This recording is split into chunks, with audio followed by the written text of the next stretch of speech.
Imaginez une scène, il y a 100 000 ans, une tribu d'Homo sapiens se réunit autour d'un feu.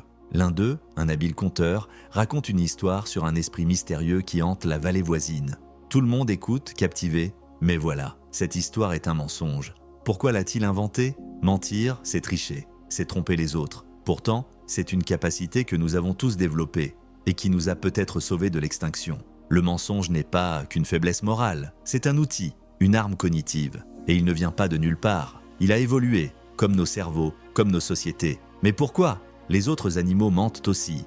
Un chimpanzé peut feindre l'indifférence pour cacher une source de nourriture à ses rivaux. Un oiseau peut simuler une blessure pour éloigner un prédateur de son nid. Mais l'humain a porté le mensonge à un niveau supérieur. L'un des premiers usages du mensonge dans notre histoire, la survie.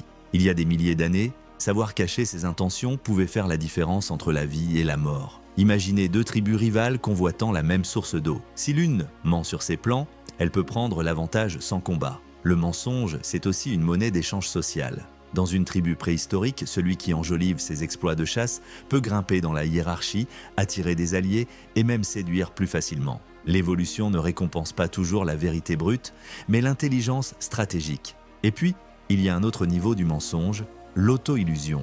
Paradoxalement, ceux qui croient à leurs propres histoires sont souvent plus convaincants.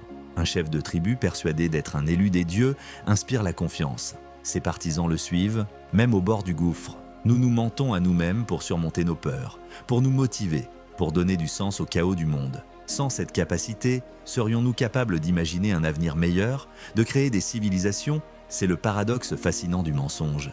C'est un outil qui peut être destructeur, mais qui a aussi construit nos sociétés.